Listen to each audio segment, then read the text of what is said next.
Good Friday morning. I'm Joe Fryer. And I'm Savannah Sellers. Right now on Morning News Now, saving Mariupol. Efforts to save thousands of Ukrainians from the Russian-controlled city are hitting a wall with no humanitarian corridors open for escape.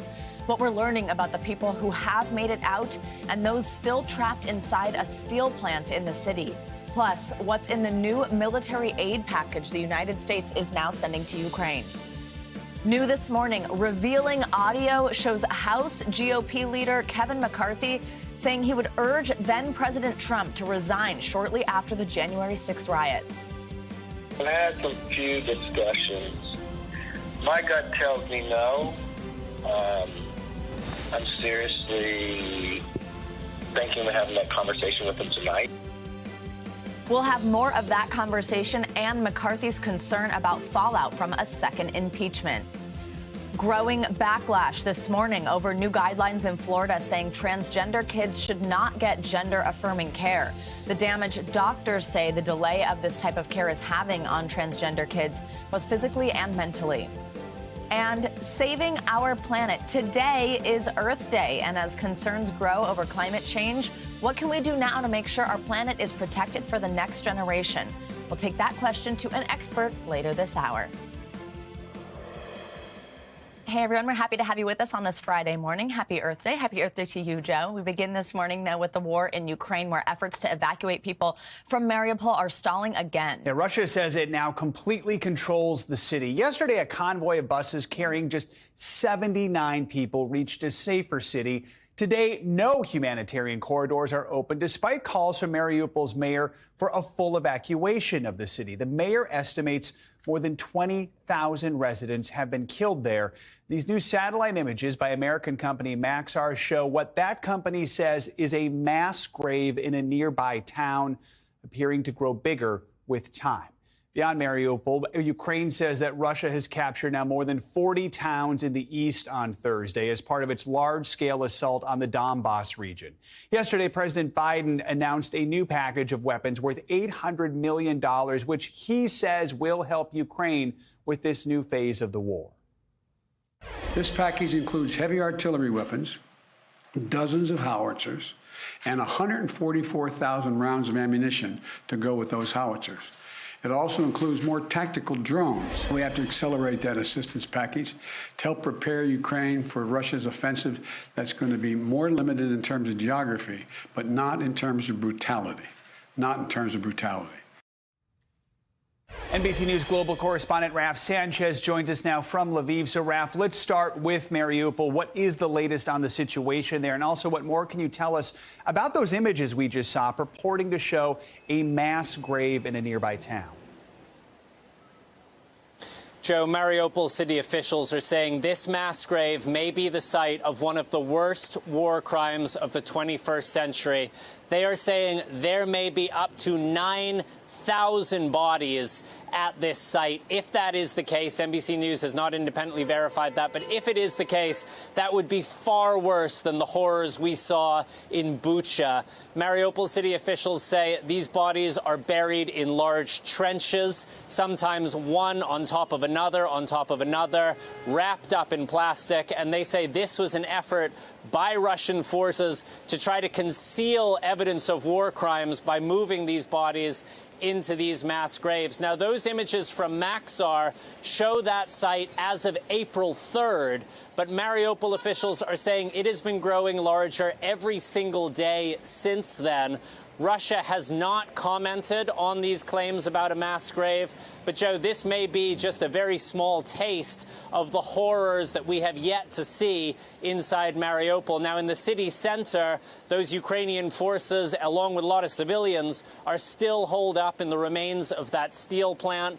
Russia is refusing to agree to a humanitarian corridor of any kind to let them out. It is not clear how much longer they can hold out, given how desperately short they are at this point of food, water, and ammunition. But, Joe, we've said that every day for the last week, and yet they continue to do so. Joe? They are still hanging in there. You know, Raf, Ukraine said the Russians captured more than 40 towns and villages in the eastern part of the country just yesterday.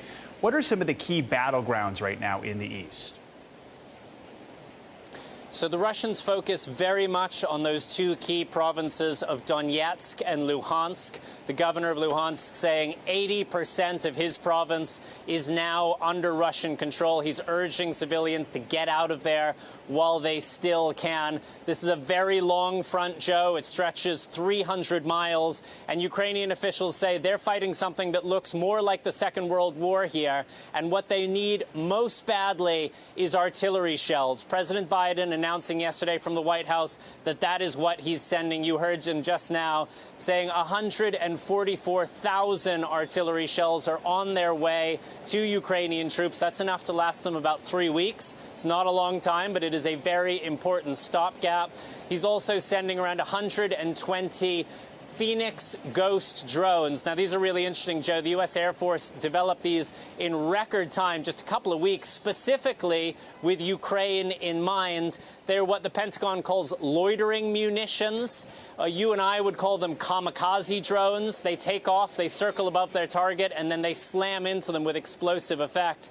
The first flights of weapons leaving the U.S. today, and they could be in the hands of the Ukrainians as early as this weekend, Jeff. Raf, quickly, I want to ask you, this morning we heard from a Russian military official who said the goal is to take control of southern Ukraine and the Donbas region as part of this phase of the war. But he also said that would open up a path to a breakaway region in neighboring Moldova. That's a tiny country that's currently split by a separatist movement. How much should we read into those comments? Yeah, Joe, this is new. The Russians have been saying for a long time the plan was to take all of the Donbas. This is the first time anyone is saying publicly that they also intend to capture southern Ukraine.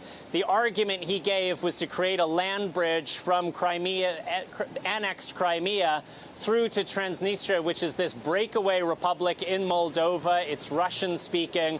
The Russians say that they are defenders of that republic. It is not clear if this is official Russian policy. It's coming from a general rather than from Putin himself. Joe, it's also not clear if the Russians actually have the troops they need to carry this out. But this is a development this morning. Jeff? Keep an eye on it. Raf Sanchez, thank you so much, Raf. Let's now bring in NBC News military analyst Colonel Jack Jacobs. Colonel, as always, thanks for joining us this morning. So let's start right there with the situation in Mariupol, which the Russians say they've captured. Now, Britain's Ministry of Defense says the reason President Putin decided against storming that steel plant where Ukrainian soldiers are still there, they're holed up there, was to contain resistance in that city and then free up forces to be deployed elsewhere in eastern Ukraine. What do you make of that assessment and what we're seeing in that city, and does that concern you? Well, one of the things that you do in a military operation like this is try to bypass strong points. And this is a strong point. So the Russians, if they were to attack it, would sustain a significant number of casualties in attempting to do it. Their idea, the Russians' idea, is to starve them out instead and redeploy their troops farther to the east, Savannah. Now, Colonel, yesterday we got some details on this new $800 million weapons package from the Biden administration, which includes these so-called ghost drones. First, I want to play some sound from the Pentagon about what these actually are, and then we'll talk on the other side. This is a drone that had been in development before the invasion, clearly. We believed that this particular system would very nicely suit their needs, particularly in eastern Ukraine. This unmanned aerial system is designed for tactical operations. In other words, largely but not exclusively to attack targets. So, Colonel, the Pentagon there is saying that they're designed for attack. What more can you tell us about this type of weapon? And what does it say about the kind of warfare we're likely to see in this new phase of conflict? And how helpful is that particular weapon to them? Well, some people call these kamikaze drones because they can slam into targets they've identified. They're manipulated from elsewhere, from remote locations. They have the capability to see targets and use the intelligence we give to the Ukrainians to good effect. Don't forget that when the Russians attack, they have to first mass in tanks, in infantry formations, in assembly areas. These are perfectly suited to attack those Russian formations before the Russians attack, when the Russian formations are already massed in concentrated areas And that's why they're perfectly suited for this kind of warfare, which, as you mentioned earlier, looks more like World War II than it does like any contemporary conflict.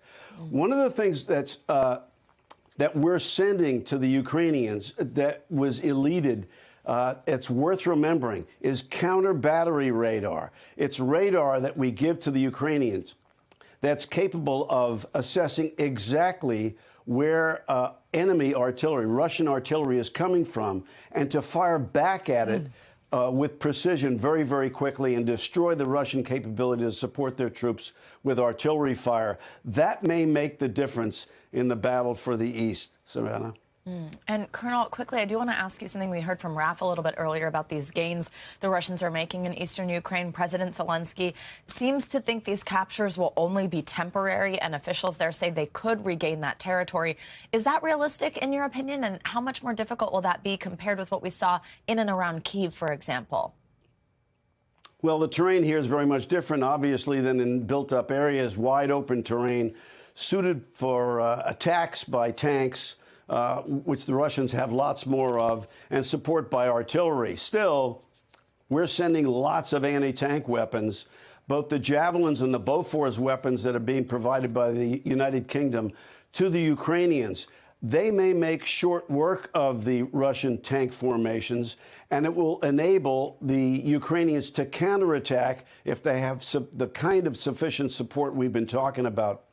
But as we mentioned earlier, there's only about 3 weeks worth of artillery ammunition that we're sending. We've got to get, if we expect the Ukrainians to be able to counterattack and defend, to say nothing of counterattacking, we're going to have to send lots more ammunition and lots more artillery and anti-tank weapons. All right, Colonel, thank you so much. We appreciate your time this morning. Sure. You bet. This morning, questions about the status of mask mandates are causing more and more confusion across the country. Several cities are grappling with how to move forward with regulations now that a federal judge has put a stop to mask requirements on public transportation. Los Angeles is the latest city to confirm it will continue to require masks on public transportation, citing the CDC's latest guidance. On the other hand, Philadelphia quickly praised for its decision to reinstate its indoor mask mandate just days ago.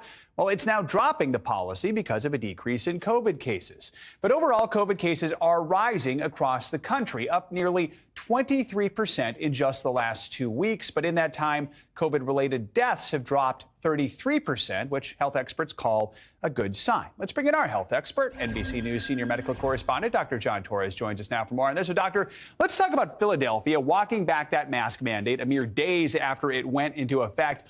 Are these mandates effective anymore? As a society, how can we best navigate these COVID waves? And, Joe, I do think they're effective because they're effective and they take effect when something like this happens. Cases go up, hospitalizations go up. We need to get things under control, but just for a limited time period, a few weeks. And what you're seeing in Philadelphia is even though the mask mandate just went into effect this Monday and they've already rescinded that, they actually made the announcement a week before and gave everybody a week time to get ready for that. I think in the future they might say, let's shorten that time a little bit because cases are going up. We need to control those. Once those start coming down, then we know it's okay to go ahead and open things up again. And as far as mask confusion, you're right. This is something that's going to be going on for the next few weeks, if not the next few months. And my best advice is just to carry your mask with you because you might be going to an airport, you might be going to a certain area that requires masks, other areas don't. So those could change back and forth. Just keep it handy, Joe. And we've learned the rules can change very quickly in some places and sometimes. I want to ask you about vaccines. A recent NBC News report says the FDA could be authorizing that vaccine for kids under 5 by June. Now, we've been here before. How likely is it that this goes through this time? And why is a vaccine for these younger kids so important? So starting with that last question, the vaccine is important because this is the one group that is still unprotected because they cannot get a vaccine at this point. And it's one group we know can be vulnerable. Although they're not as vulnerable as the elderly, they still can have issues from COVID. We want to make sure we take care of that. And what we found out is Pfizer, for example, they tested 2 doses, found out that didn't work, went back to the drawing board, said, let's test 3 doses. Moderna found out their doses aren't as effective at preventing illness, but they seem to be pretty good at preventing that serious illness and hospitalizations and deaths. And And so that's the important thing. And now they're both looking at submitting their data for emergency use authorization in June. We think possibly as early as June 1st. And we've seen this before where it goes through its 4 steps to get authorized. And that can usually happen over a week or 2-week time period. So it's possible by mid-June, late June, that these are effective, these are approved, these are authorized, and children can start getting these vaccines, which could certainly help, Joe. Yeah, absolutely. And it's a process we've grown quite accustomed to. So, all right, Dr. John Torres, thanks so much. Appreciate it. You bet. We have new developments this morning related to the January 6th insurrection. An audio recording shared with MSNBC by the New York Times reveals House GOP leader Kevin McCarthy was planning to urge then-President Trump to resign. The recording was made just days after the insurrection during a phone conversation between McCarthy and fellow Republican Representative Liz Cheney.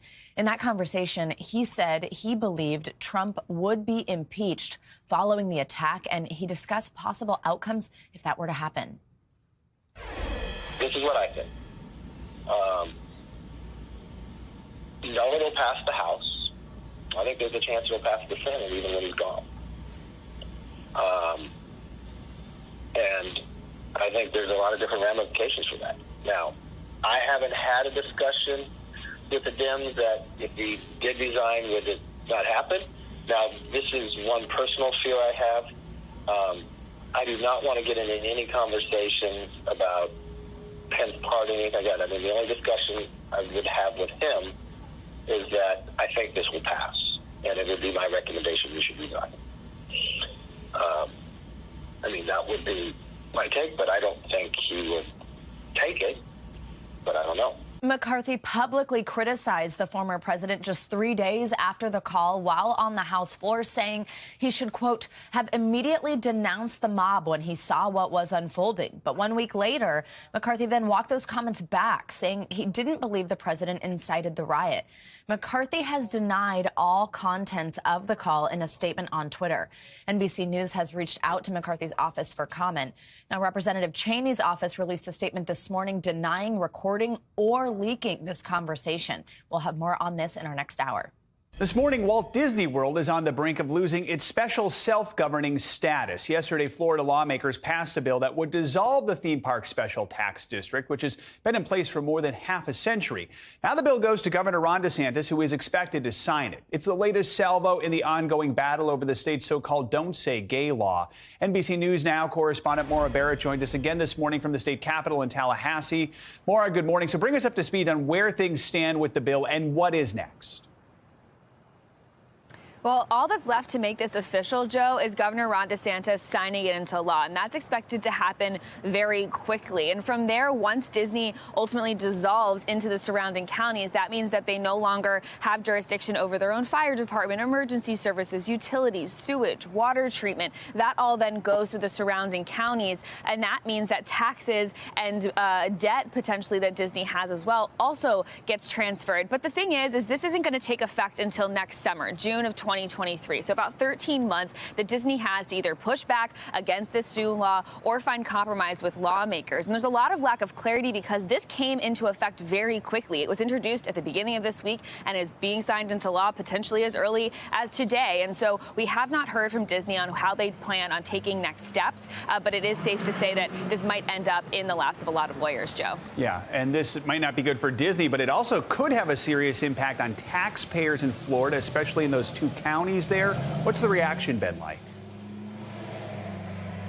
It's been not good, obviously. Again, like I said, because it came into play so quickly, they didn't have enough time to survey members or residents or representatives from those counties to see how they might take something like this because it has a direct effect. One tax official that NBC spoke to estimated that taxes could rise up to 25% because of the almost $1 billion in taxes that Disney would be transferring to these counties. And this is an area of the country that already has very high taxes and is struggling with affordable housing. I met with Representative Travaris McCurdy. He represents a district in Orange County, and I want you to hear about some of his concern that he told me. Well, it's very alarming.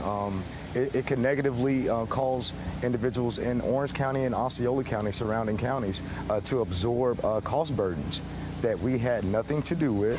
He has ambition to run for president, and he wants to craft a path that he sees the very least amount of turbulence for his aspirations.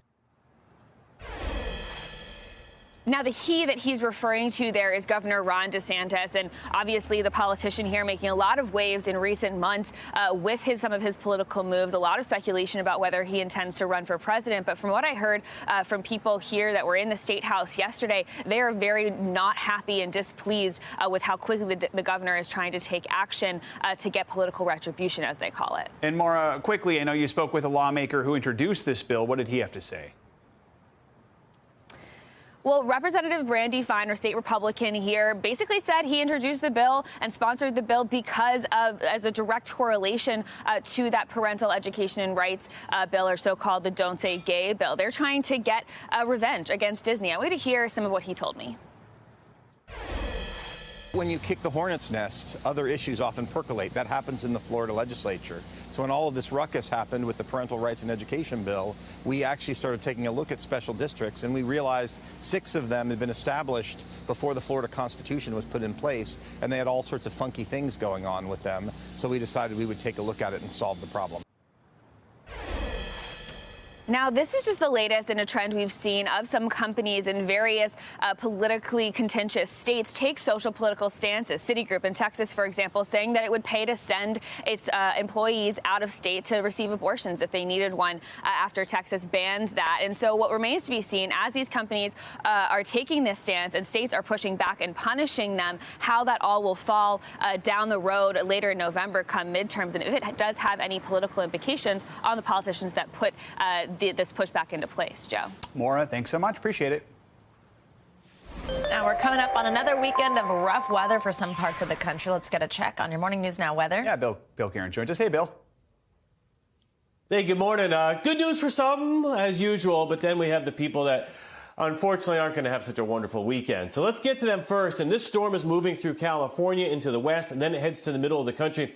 And this was a pretty epic snow producer in the mountains of California. It's late in the rainy season there, and we'll take it. I mean, Mammoth Lakes had 3 feet of snow. That's fantastic because we didn't have much over the winter. We'll take whatever we can get to melt and push into the reservoirs for the summer season. So this was good. Now, as we head throughout the next couple of days, what's not going to be good is what's heading for Wyoming, Montana, in North Dakota. This snowfall forecast is a little ridiculous. About a week and a half ago, we had a pretty epic blizzard in Montana and Wyoming, and that killed a lot of cattle, like thousands of cattle. This is a similar situation with this storm that's going to move in tonight and all day Saturday. Everywhere in the bright pink, that's at least a foot of snow, and with the windy conditions, we could easily see 2 to 3 foot snow drifts. The reason the cattle are at risk is they can't really get out there on the roads to give them the food, and if they can't get the food, obviously they potentially can starve to death.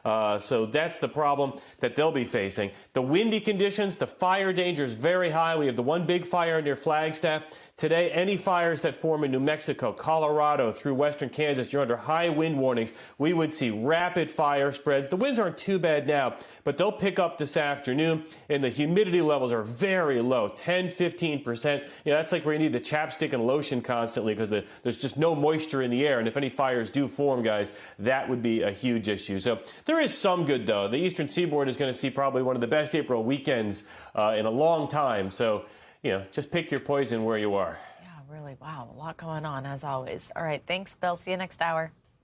Thanks, and coming up, Democrats are hoping to keep control of the Senate this November. And Pennsylvania may be key to making that happen. Next, we'll show you what went down as the 3 candidates for the Democratic nomination faced off in their first debate.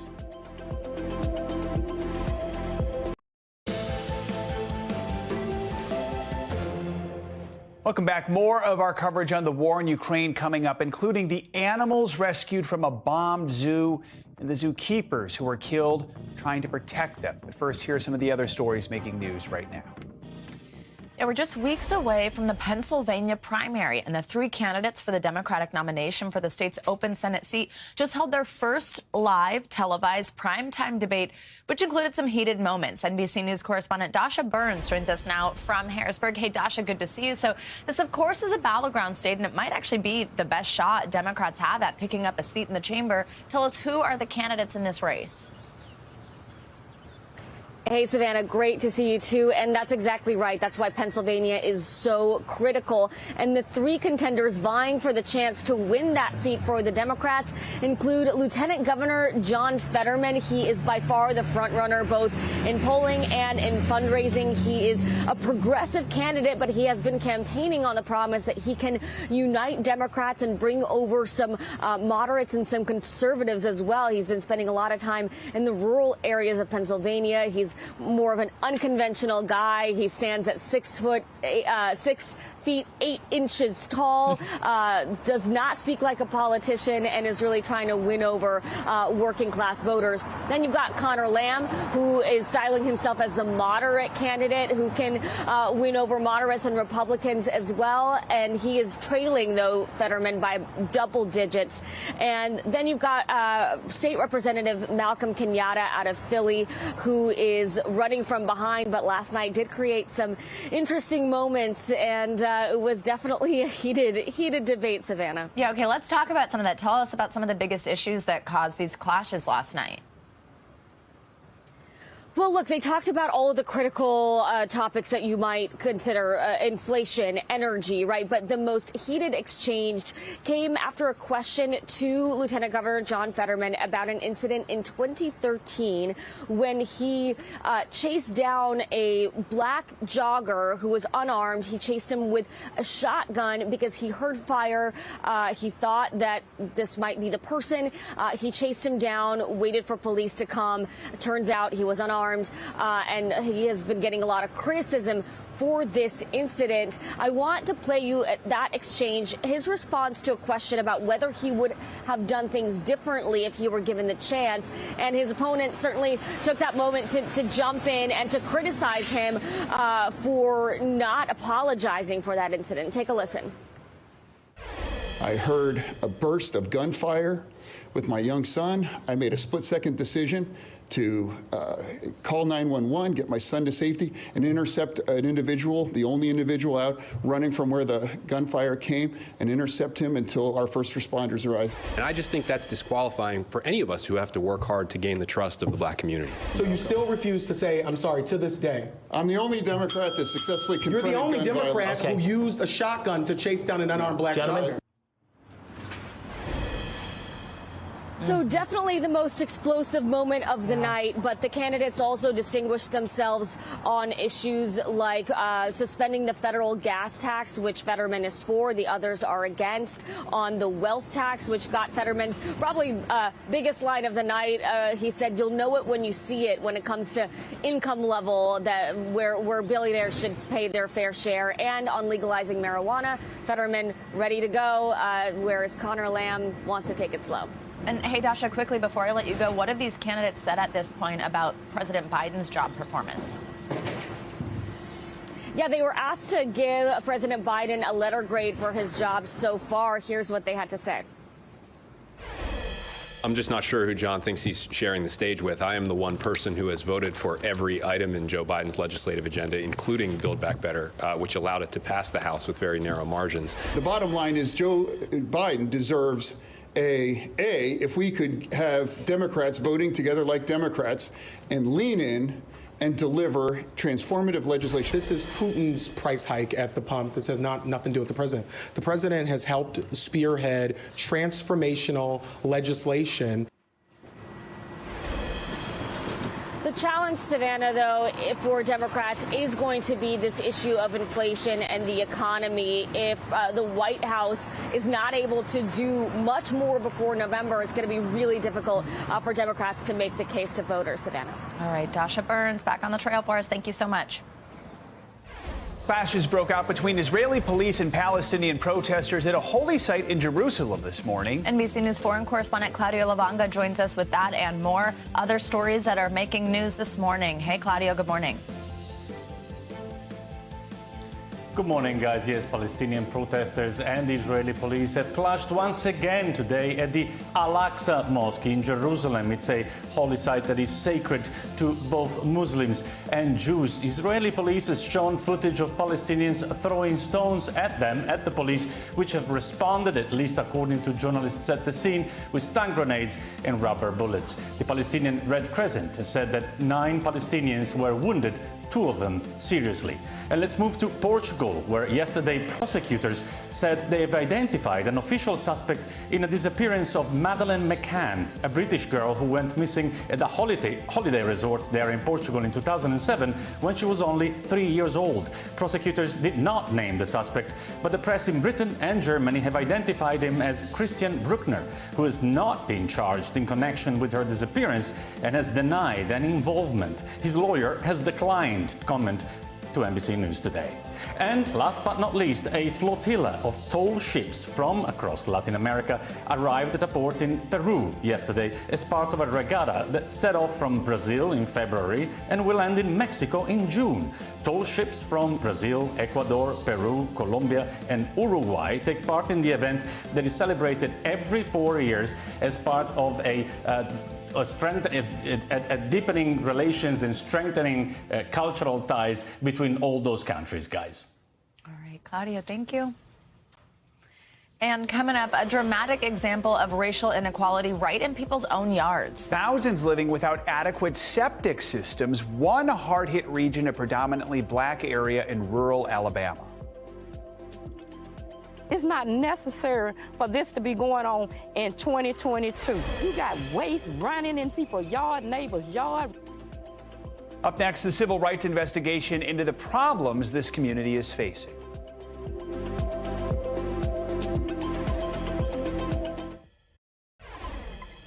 Welcome back. In a largely poor and black region of rural Alabama, many are living without adequate septic systems. It's creating a dangerous wastewater crisis that residents and activists describe as environmental racism. NBC News Washington correspondent Yamiche El-Sindor joins us now with more. Yamiche, good morning. Good morning. In Lowndes County, Alabama, residents are struggling with failing sewage systems and ghastly pools of waste across their neighborhoods. It's made life there incredibly challenging and led the Justice Department to open an investigation. The dark green waters across from Jerry Dean Smith's home hold a foul-smelling mix of human waste. It smells. It smells so bad. In Haynesville, Alabama, and many towns across Lowndes County, residents pay for sewage to flow into these lagoons. But here, many homes have failing sewage systems or none at all. You got waste running in people's yard, neighbors' yard. It backs up in the majority of these neighbors' homes. It backs up in the bathroom and on the floors. Smith and her neighbors say it's a health risk. In fact, one study found 1 out of every 3 adults here tested positive for hookworms, an intestinal parasite long thought to be eradicated. It's not necessary for this to be going on in 2022. It just shouldn't be in the United States. It shouldn't be. This is the wealthiest country. A sewage system should be a right. She and others believe this is racism, blaming the state and local government for not installing a centralized sewage system. In Lowndes County, which is majority black, the poverty rate is nearly double the national average. At least 40% of homes have inadequate or no sewage systems at all. Catherine Coleman Flowers, who grew up here, is an environmental activist. You call this America's dirty secret. Why? Because it largely exists in rural communities and poor communities, and most people, when they find out about it, they're shocked. They don't believe that it's a reality in this country. Last November, the Department of Justice opened a civil rights investigation aimed at assessing whether the Alabama and Lowndes County health departments are discriminating against black residents. Earlier this month, the DOJ held its first public meetings here. Fed-up residents sounded off.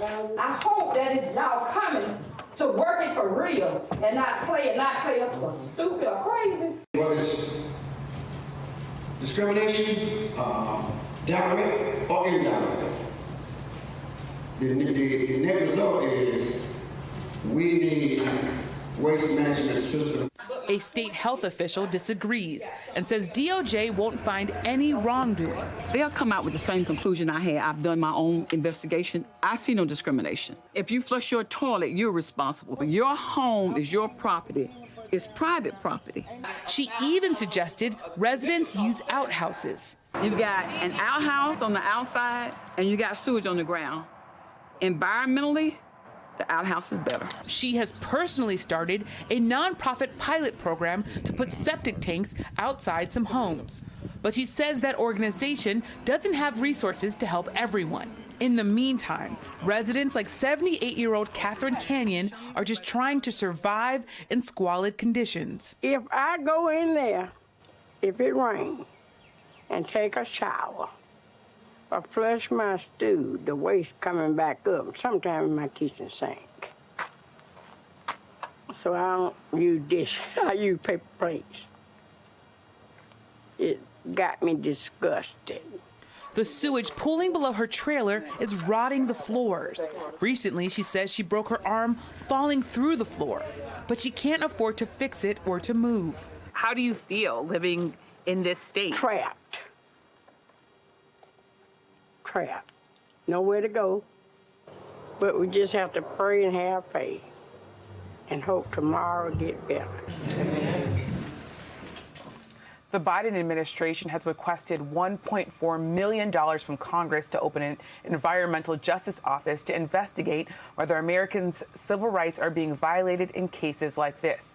And in the meantime, activists and residents in Alabama say they're concerned that government officials have the power to place liens on people's homes and even arrest residents in Lowndes County who don't have proper sewage systems, even if they can't afford them, Joe. So important to shine a light on this, Yamiche. Thanks so much for your reporting. Appreciate it. Thanks so much. Now, today is Earth Day, a moment to take stock of the health of our planet and for communities to come together and take action. Joining us now is Dr. Radley Horton, Lamont Research Professor and climate scientist at Columbia University. Good morning, Doctor. Thanks so much for being with us. So earlier this month, the UN released its latest climate study, which laid out the path people need to take to avoid the worst consequences of climate change. So on this Earth Day, I'm just wondering, first, what did you take away from that and sort of where we're at? Well, the urgency is clearer than ever, right? We've now had more than 1 degree Celsius of global warming. It doesn't sound like much, but we see already so many more frequent coastal flooding events, combinations of heat and humidity that people literally can't survive through, fires, droughts. So we really are approaching that point where if we don't dramatically reduce our emissions and adapt, protecting the most vulnerable, we may get into a situation where the consequences are happening too fast for us to keep up with, especially for the world's most vulnerable. Yeah, so, I mean, right there on our screen right now, you can see the lower third says now or never. There's also this term tipping point that comes up a lot, all sort of the same thing. It's kind of like we're at it now, but it's hard to wrap our heads around what that really means. What does it mean to you, and how close are we to that point? Yeah, so tipping points are a really important concept. It's basically this notion that for a while, we're in the driver's seat. The amount of greenhouse gases we emit is directly related to how much warming we get, how much agriculture is affected. But with a tipping point, the notion is that somewhere along that line, as we're turning up greenhouse gases, we can lose control of the narrative because new processes can emerge that change the fundamentals. So that suddenly we get to a point where a little bit of warming actually changes the climate system. For example, by melting that Arctic sea ice that's so good at reflecting sunlight as a white surface, a little warming, if it melts enough of that sea ice, exposing the dark ocean underneath, now sunlight comes in, warms that ocean more in a potential runaway effect, or at least an effect where now a little bit of emissions cause more harm than they did in the past. That's just on the climate side. When we look at people, food systems, vulnerable people trying to pay their taxes, there too, we worry about these tipping points. At some point, the more we increase greenhouse gases, the bigger the risk that we start to see hard to predict changes in our social systems and vulnerability in ways where we could run the risk of not being able to keep up and protect our people. And quickly, before we let you go, let's end on something positive. What can we do to be combating this? Just everyday people in their everyday lives. What sticks out to you as something that's promising? Tipping points can be positive too. When we see the price of renewables coming down so fast, batteries becoming cheaper, there are real steps people can take now to reduce their emissions. Switch to renewables. Also using a little less, making sure you don't have as much food waste, potentially flying a little bit less. And when we look at young people and investor groups, they're coming together demanding that companies reduce their emissions, prepare for these climate threats. So that's a tipping point that's starting to really work in our favor. Dr. Radley Horton, we appreciate your time so much. Thank you and happy Earth Day. Same to you. Thank you. Coming up, the state of Florida is under fire this morning over the issue of care for transgender kids. The new medical guidance the state put out against gender-affirming care for children. We'll take a look at the impact this could have after the break.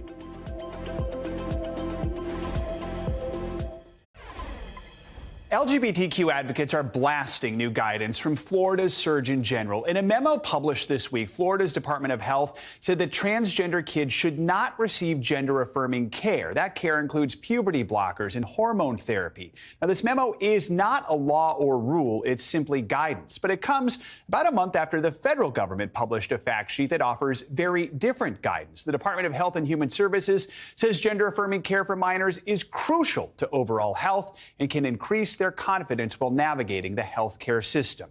Joining us now to talk more about this is Dr. Jack Turbin. He's the Chief Fellow in Child and Adolescent Psychiatry at the Stanford School of Medicine, and Dr. Lisa Gwynn. She's the president of the Florida chapter of the American Academy of Pediatrics. Thank you both for joining us. Dr. Gwynn, I want to start with you. Your reaction to this guidance from Florida officials, and what is the American Academy of Pediatrics' position on gender-affirming care? Our reaction is we're infuriated.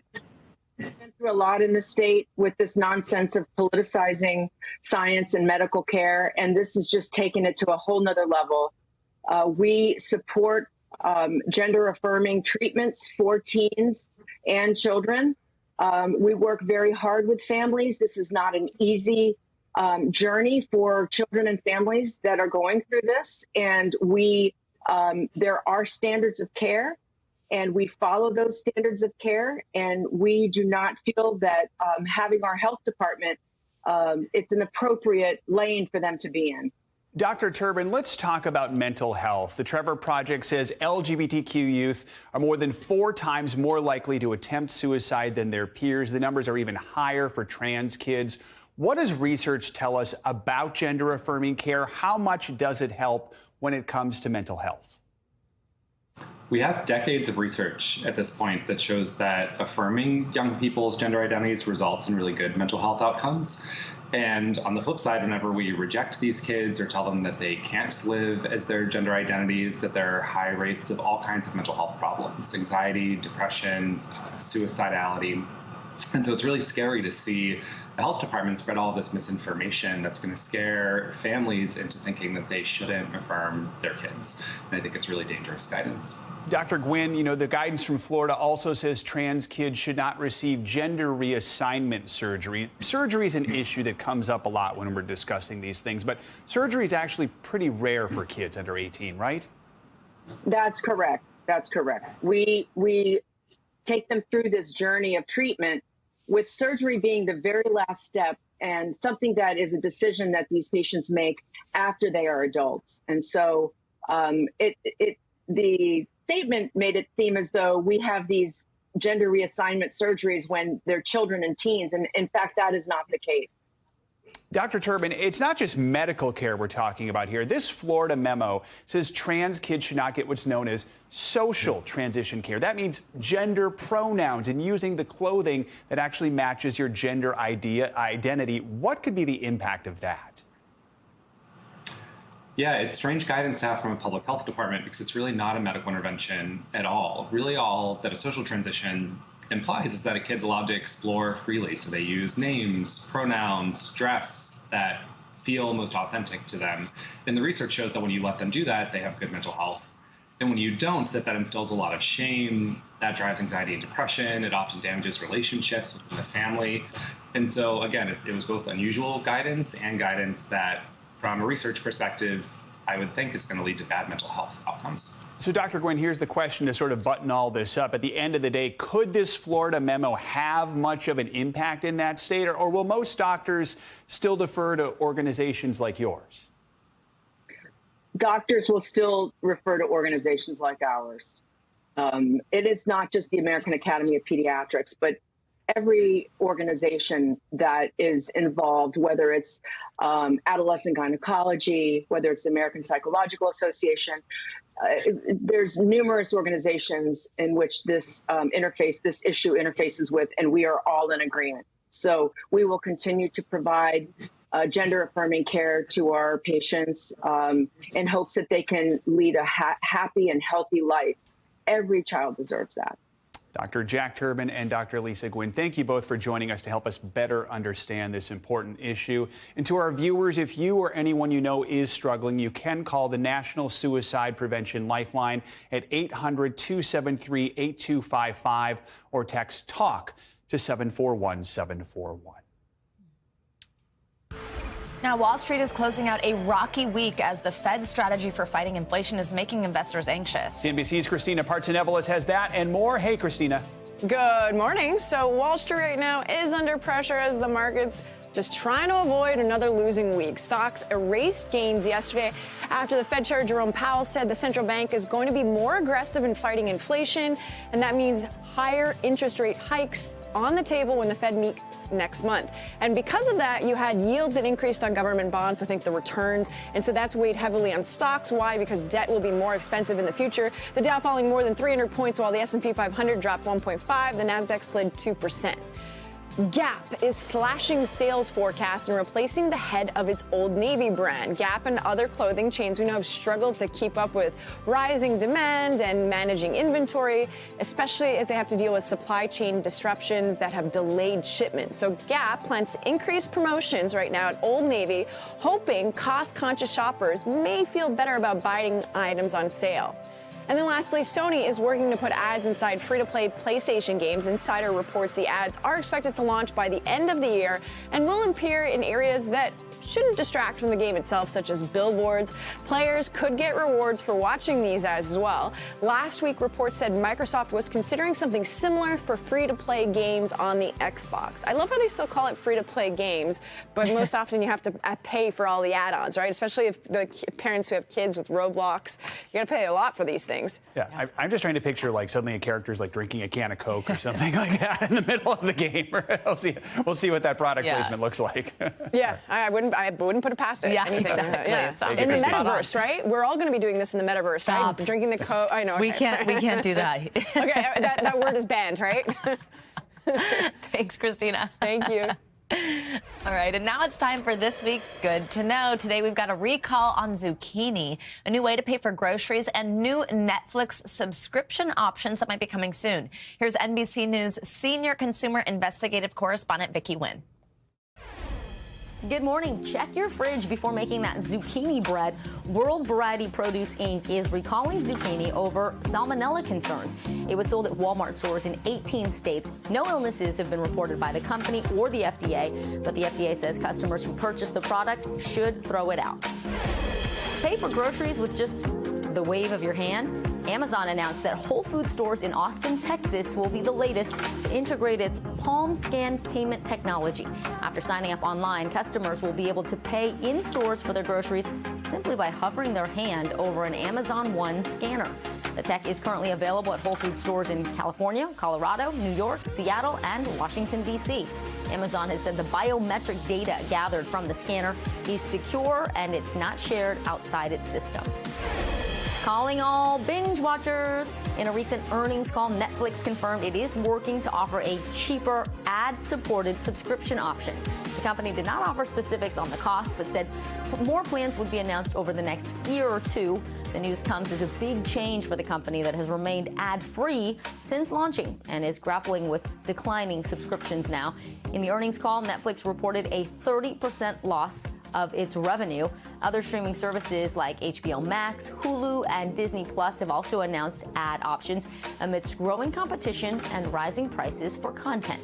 For News Now, I'm Vicki Nguyen, and that's Good to Know. It always is. Thanks, Vicki. Coming up, we are taking a look at some of the other victims of the war in Ukraine. Yeah, how zookeepers in eastern Ukraine are trying to save animals. You're watching Morning News Now.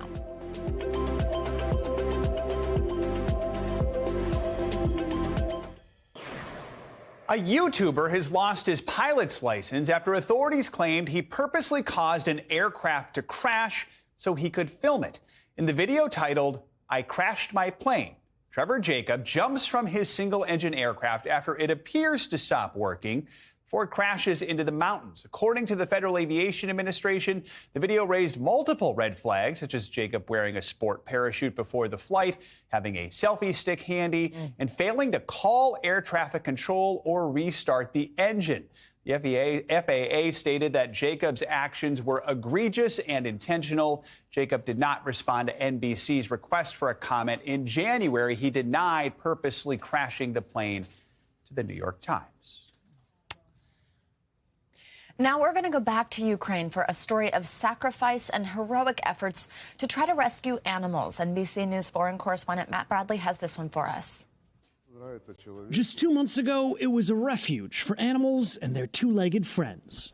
But since Russia's attack on Kharkiv in Ukraine's east, 5 zookeepers at Alexander Feldman's Eco Park Zoo have lost their lives, doing what they loved.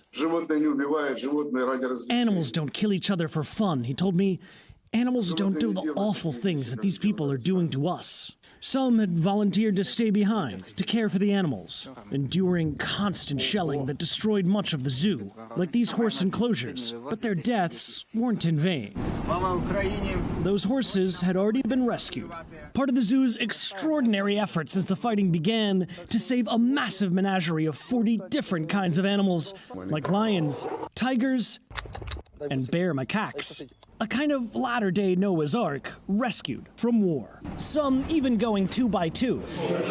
Feldman Zoo even helped the civilians of Kharkiv, passing out food and supplies to desperate people.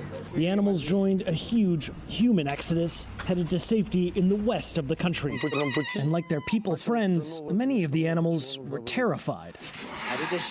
But they're safe now, rescued from human cruelty by a great act of humanity. Matt Bradley, NBC News, Dnipro, Ukraine. Incredible bravery there. Yeah, absolutely. That does it for this hour of Morning News Now. But the news continues right now. Thanks for watching our YouTube channel. Follow today's top stories and breaking news by downloading the NBC News app.